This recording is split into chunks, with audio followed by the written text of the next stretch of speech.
अस्सलाम वालेकुम dear students, कैसे हैं आप लोग। I hope you are all fine. आज डिस्कस करेंगे हम क्लास 12 का एक टॉपिक है और वो टॉपिक है लॉजिक गेट्स। और किस चैप्टर में है ये है डिजिटल इलेक्ट्रॉनिक्स, एक चैप्टर है क्लास 12 का। उसके अंडर एक टॉपिक है लॉजिक गेट्स जो कि 10th में भी आपने पढ़ा था। इसको हम आज डिस्कस करेंगे। ठीक है जी, अब स्टार्ट करते हैं कि व्हाट इज लॉजिक गेट। तो लॉजिक गेट की अगर डेफिनेशन पढ़ें, a logic gate is a simple digital circuit that takes binary inputs and produces a binary output। Definition तो बहुत आसान है कि logic gates is nothing but circuits होते हैं जो कि इनपुट लेते हैं और आउटपुट प्रोड्यूस करते हैं। ठीक है जी, अब यहाँ लिखा हुआ है इनपुट्स। इनपुट्स मतलब हम दो या दो से ज्यादा इनपुट दे सकते हैं, लेकिन जो आउटपुट मिलेगा वो आपको एक ही मिलेगा। ठीक है, ये कुछ डेफिनेशन है गेट्स की, लॉजिक गेट्स की, कि लॉजिक गेट्स होते हैं सर्किट्स जिसको हम इनपुट देते हैं और वो रिजल्ट में हमें आउटपुट देते हैं। ठीक है। अच्छा, डिजिटल इलेक्ट्रॉनिक्स में हम जो अलजेब्रा पढ़ते हैं वो होती है बूलियन अलजेब्रा। ठीक है जी, कंप्यूटर वालों ने नाम सुना होगा बूलियन अलजेब्रा। ठीक है, और बूलियन अलजेब्रा में जो नंबर्स हम यूज करते हैं वो होते हैं बाइनरी नंबर्स। ठीक है जी, बाइनरी नंबर्स। और बाइनरी नंबर्स दो तरह के होते हैं, आपने पढ़ा होगा, एक होता है 0, एक होता है 1। अच्छा, इन दोनों के बीच में कोई नंबर नहीं होता। वैसे मैथमेटिक्स की बात की जाए, वैसे तो 0.1 0.2 बहुत सारे नंबर्स होते हैं, लेकिन डिजिटल इलेक्ट्रॉनिक्स में या तो 0 होगा या फिर 1 होगा, या फिर दूसरे लफ्जों में अगर कहें, अगर स्टेट लो होगी तो दूसरी स्टेट क्या होगी, हाई होगी। ठीक है जी, अगर ये वाले स्टेट फॉल्स होगा तो 1 वाला क्या होगा, ट्रू होगा। ठीक है जी, ये वाला स्टेट अगर ऑफ होगा तो ये वाला क्या होगा, ऑन होगा। ये कुछ डिजिटल इलेक्ट्रॉनिक्स की टर्म्स हैं। ठीक है जी।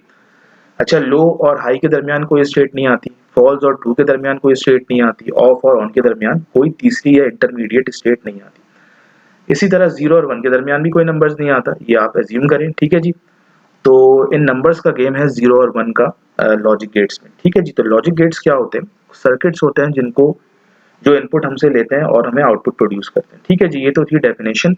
अब बात करते हैं how many types of logic gates are there. Basically there are 3 types of logic gates. पहले गेट को कहते हैं बेसिक गेट, जिसके अंदर 3 गेट्स आते हैं, and gate, or gate, not gate. Second gate को कहते हैं यूनिवर्सल गेट, जो जिसके अंदर 2 गेट्स आते हैं, नैंड गेट और nor gate. And third special gates. ठीक है जी, इसके अंदर आता है एक्स और गेट और एक्स नॉर गेट। ठीक है जी। अच्छा, ये यूनिवर्सल और स्पेशल जो लॉजिक गेट्स हैं, इसको हम इस वीडियो में डिस्कस नहीं कर रहे, उसके लिए अलग से वीडियो बनाएंगे। In this video we are going to discuss only basic gates. ठीक है जी, तो अब देखते हैं बेसिक गेट में पहला गेट कौन सा है। पहला गेट है एंड गेट।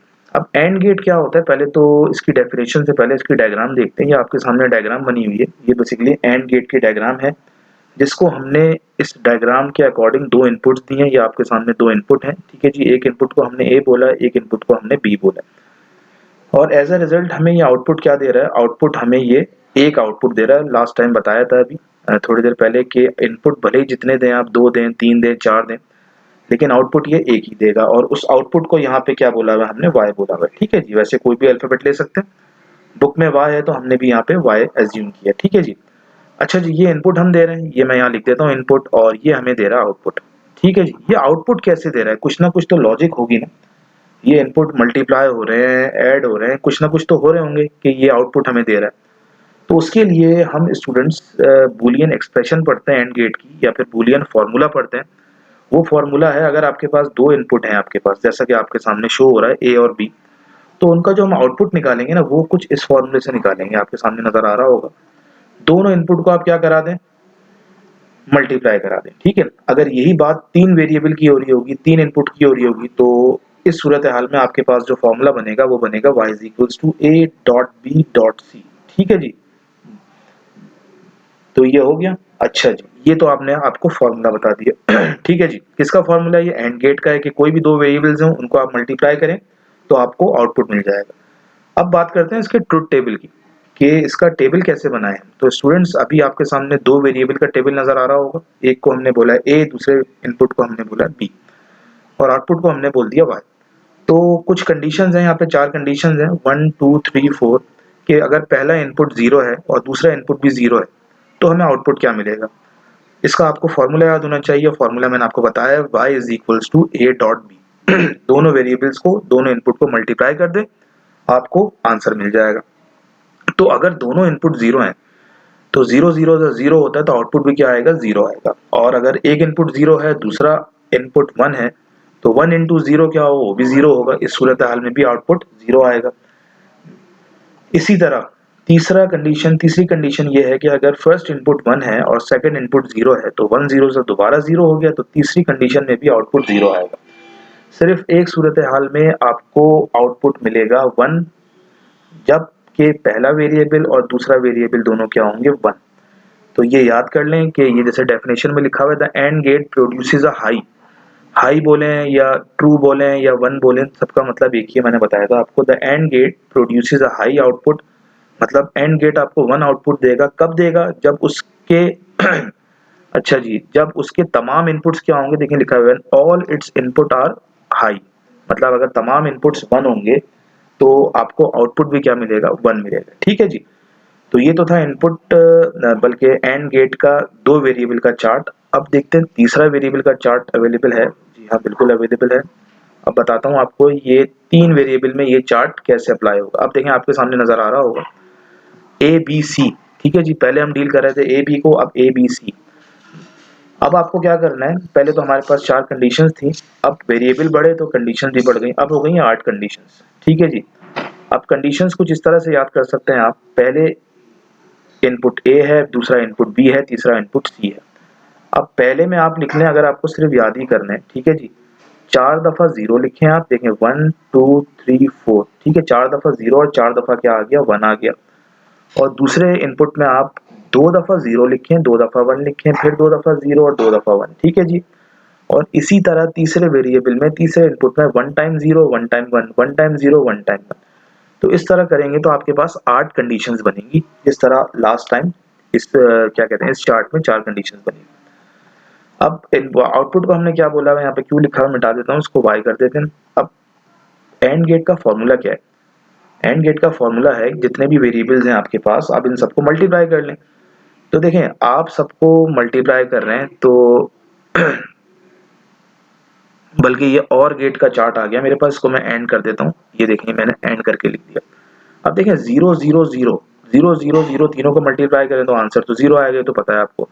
इसी तरह 0 0 1 इसको मल्टीप्लाई करें, आंसर क्या आएगा, 0 आएगा। अब देखें ये चार्ट किसी और का है लेकिन समझ लें इसी में, तीसरे में भी 0 आएगा, चौथे में भी 0 आएगा, पांचवें में, छठे में, सातवें में। तमाम कंडीशंस में आपने देखा कि हमें आउटपुट जो मिला है वो 0 मिला। ठीक है, लेकिन लास्ट कंडीशन ऐसी है जिसमें आउटपुट हमें क्या मिला, 1 मिला है। क्यों 1 मिला है, क्योंकि आपको बताया था एंड गेट का जो फॉर्मूला है वो है a डॉट बी या फिर a dot B dot C. तीनों वेरिएबल्स को, तीनों इनपुट को हम मल्टीप्लाई करते हैं तो तीनों में 1 आ रहा है। देखिए 1 1 1 और 1 1 जा 1 1 1 जा 1, इसीलिए आपको आउटपुट भी क्या मिला, 1 मिला। ठीक है जी, ये कहानी थी एंड गेट की। तो एंड गेट का ये डायग्राम है आपके सामने, ये फॉर्मूलाज हैं, बूलियन एक्सप्रेशन है, और ये 2 टेबल्स हैं। ठीक है जी, एक है 2 इनपुट वेरिएबल का टेबल और एक है 3 इनपुट्स का टेबल। ठीक है जी, उम्मीद है समझ में आया होगा। आगे चलते हैं। दूसरा जो गेट है वो है और गेट। और गेट की कुछ शक्ल इस तरह की है, आप देख सकते हैं। ठीक है जी, ये 2 हमने इनपुट दिए हुए, ए इनपुट बी इनपुट, हमें मिल रहा है आउटपुट। ठीक है जी, आउटपुट हमेशा एक ही होता है। अच्छा, एंड गेट का फॉर्मूला क्या था, एंड गेट की एक्सप्रेशन क्या थी, ए डॉट बी। लेकिन हमें और गेट में क्या एक्सप्रेशन मिलेगी, ए प्लस बी मिलेगी, या फिर अगर आपके पास 3 वेरिएबल्स होंगे तो ए प्लस बी प्लस सी मिलेगी। और कुछ भी हो सकते हैं, 4 भी हो सकते हैं, 5 भी हो सकते हैं। ठीक है जी। अच्छा जी, इनपुट की अगर बात करें, देखिए हमने पहले हम आपको 2 टेबल वाला इनपुट बताएंगे, मतलब 2 वेरिएबल वाला ए और बी। याद कैसे करना है कि 2 दफा आप 0 लिखें और 2 दफा 1 लिखें। इसी तरह 1 दफा 0 1 दफा 1 1 दफा 0 1 दफा 1, तो आपके पास 4 कंडीशंस यहाँ पे बन जाएंगी डिफरेंट डिफरेंट। अब 2 वेरिएबल्स यहाँ पे ऐड हो जाएंगे क्योंकि फॉर्मूला क्या है, a प्लस बी। तो 0 प्लस 0 ये तो होता ही 0 प्लस 0 0 ही है, तो ये तो हमें जो आउटपुट मिला वो 0 मिल गया। ठीक है जी, 0 का मतलब फॉल्स भी होता है, 0 का मतलब लो भी होता है। ठीक है जी। और दूसरी सूरत हाल क्या है कि एक इनपुट 0 है, दूसरा इनपुट 1 है, तो 1 प्लस 0 क्या हो गया, 1 हो गया, तो हमें हाई आउटपुट मिल गया, हमें 1 आउटपुट मिल गया। इसी तरह बाकी के 2 जो कंडीशन है उसमें भी आंसर क्या आ रहा है, 1 आ रहा है। ठीक है जी। तो एंड गेट क्या करता है, एंड गेट आपके जो इनपुट है उनको ऐड करवा देता है और हमें आउटपुट दे देता है। इसी तरह अगर हम इस चार्ट की बात करें, 3 वेरिएबल वाले चार्ट की, तो ये तो अब आपको समझ में आ जाना चाहिए कि यहाँ पे ए बी थे और 3 वेरिएबल में ए बी सी है। ठीक है जी। ए बी सी होंगे तो क्या सेटिंग होगी, क्या अरेंजमेंट होगी इनकी, तो वो अरेंजमेंट है 4 दफा 0 आएंगे, ठीक है जी, लास्ट टाइम बताया था, और 4 दफा 1 आएंगे। इसी तरह दूसरे वेरिएबल में 2 दफा 0 और 2 दफा 1, 2 दफा 0 2 दफा 1, और थर्ड में 1 दफा 0 1 दफा 1 1 दफा 0 1 दफा 1। तो कुल मिला के ये 8 कंडीशन बनेंगी। आपको क्या करना है, आपको इन दोनों तीनों कंडीशंस को, बल्कि तीनों वेरिएबल्स को क्या सिर्फ ऐड करवाना है। क्यों? क्योंकि और गेट का फॉर्मूला होता है a प्लस बी प्लस सी। अब देखें 0 प्लस 0 प्लस 0 0 होता है। अब नीचे देखें 1 प्लस 0 प्लस 0 1 ही होता है। दोबारा 0 प्लस 1 प्लस 0 ये भी 1 होता है। अच्छा, यहाँ कुछ फंसेंगे आप बोलेंगे देखें भाई 0 प्लस 1 प्लस 1 ये क्या होता है? तो भाई 1 प्लस 1 तो 2 होता है स्टूडेंट्स, 2 होता है सिंपल मैथमेटिक्स में, ठीक है जी। सिंपल अलजेब्रा में अभी हम बात कर रहे हैं बाइनरी नंबर्स की एडिशन, ठीक है जी। बाइनरी नंबर्स किस में पढ़े जाते हैं? बूलियन अलजेब्रा में पढ़े जाते हैं, डिजिटल इलेक्ट्रॉनिक्स में पढ़े जाते हैं। तो 1 प्लस 1 आपको याद करना पड़ेगा, 1 ही होता है।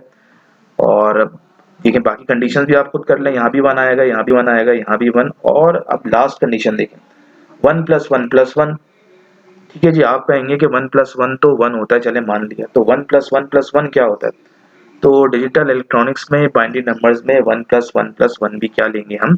1 लेंगे, ठीक है जी। तो हमें देखें सब जगह आउटपुट 1 मिल रहा है, सिर्फ एक के अलावा। वो कौन सी जगह है? वो है पहली वाली कंडीशन जहाँ पे तीनों इनपुट क्या थे? 0 थे, ठीक है जी। आखिरी चलते हैं गेट की तरफ, नॉट गेट। अब नॉट गेट क्या कहता है? नॉट गेट की जो पिक्चर है वो आपके सामने बनी हुई है, बस इतना सा जो ये है ना, ये नॉट गेट है, ठीक है जी। ये आपके सामने ट्राइंगल बना हुआ है, इसको मैं अलग से बना देता हूँ, ठीक है जी। और इसके आगे एक बबल है, तो ये नॉट गेट है। तो नॉट गेट क्या करता है? बहुत ही सिंपल गेट है। इसकी जो एक्सप्रेशन है ना, बल्कि मैं समझाता हूँ नॉट गेट करता क्या है। आपने इनपुट दिया इसको 0, देखें आपके सामने इनपुट है, और इत्तेफाक की बात यह है ये वाहिद गेट है जिसको हम एक ही इनपुट देते हैं। अभी आप 2 भी इनपुट दे रहे थे, 2 से ज्यादा भी दे सकते थे। ये वाहिद गेट है जिसको इनपुट एक ही देंगे, और एक का मतलब इनपुट या तो 0 होगा या तो 1 होगा। आपने 0 इनपुट दिया, ये आउटपुट क्या दे रहा है? 1 दे रहा है, ठीक है जी। आपने क्या किया? चले भाई चेंज किया, आपने 1 इनपुट दिया, ये आउटपुट क्या दे रहा है? 0 दे रहा है। तो क्या कर रहा है? तो जो भी आप इसको इनपुट देंगे वो आपकी नहीं सुनेगा, वो क्या करेगा? आपके अगेंस्ट जाएगा। 0 इनपुट देंगे तो 1 करेगा, 1 इनपुट देंगे तो 0 जाएगा। तो ये क्या कर रहा है? ये आपके जो इनपुट है इसको ये क्या कर रहा है? इन्वर्ट कर रहा है, ठीक है जी। चेंज कर रहा है, इन्वर्ट कह सकते हैं, ठीक है। इसीलिए इस गेट को कहते हैं इन्वर्टर। क्यों? क्योंकि ये आपके इनपुट को इन्वर्ट कर रहा है। 0 है तो 1 बना रहा है, 1 है तो 0 बना रहा है। यहाँ देख सकते हैं इनपुट देखें, ठीक है जी। इनपुट पहले हमने 0 दिया, आउटपुट क्या मिल रहा है? हमें 1 मिल रहा है। अब इनपुट हम 1 दे रहे हैं तो आउटपुट क्या दे रहा है? 0 दे रहा है। अच्छा, इसकी कोई एक्सप्रेशन कुछ इस तरह की है, देखिए यहाँ मैंने एक्सप्रेशन लिखी हुई है। अच्छा, यहाँ x लिखा हुआ है, ये बेसिकली y है, और y is equals to a के ऊपर बार लगा ले इस तरह, ठीक है जी। इसका मतलब क्या होता है? इसका मतलब ये आपके इनपुट को इन्वर्ट कर रहा है, ठीक है जी। ये जो बार लगा हुआ है ना, इसको ऐसे लिखते हैं y is equals to a के ऊपर ये डैश लगा हुआ है, और इस लाइन का मतलब है कि ये जो भी आप इसको इनपुट देंगे वो आउटपुट तो देगा, लेकिन वो आउटपुट आपके अगेंस्ट में देगा। 0 देंगे तो 1 देगा, 1 देंगे तो 0 देगा। तो ये आपके सामने लिखा हुआ है, it is used to perform inversion operation. Inversion operation मैं आपको बता चुका हूँ, वैल्यूज को इन्वर्ट करना है इन digital circuit. For example, the output of a not gate attains state 1, ठीक है जी, and only if the input does not attain 1। क्या कह रहे हैं? आउटपुट आपको 1 मिलेगा कब? जब इनपुट 1 नहीं होगा। तो 1 नहीं होगा तो क्या होगा? 1 नहीं होगा तो 0 होगा। क्लियर है स्टूडेंट्स? ये आसान वाला गेट था। तो ये 3 तरह के मैंने गेट डिस्कस किए हैं, और ये तीनों गेट्स किसके अंडर में आते हैं? ये तीनों गेट्स आते हैं लॉजिक गेट्स के अंडर में। और लॉजिक गेट्स में भी 3 टाइप्स होती हैं, बताया था, बेसिक, यूनिवर्सल, स्पेशल। तो इस वीडियो में हमने बात की है बेसिक गेट की, तो इसको जरा और से देखें, वीडियो को बार बार देखें और इसको याद करने की, समझने की कोशिश करें। नेक्स्ट वीडियो में हम बात करेंगे 2 गेट्स की, that is universal and special gates. Till then, Allah Hafiz.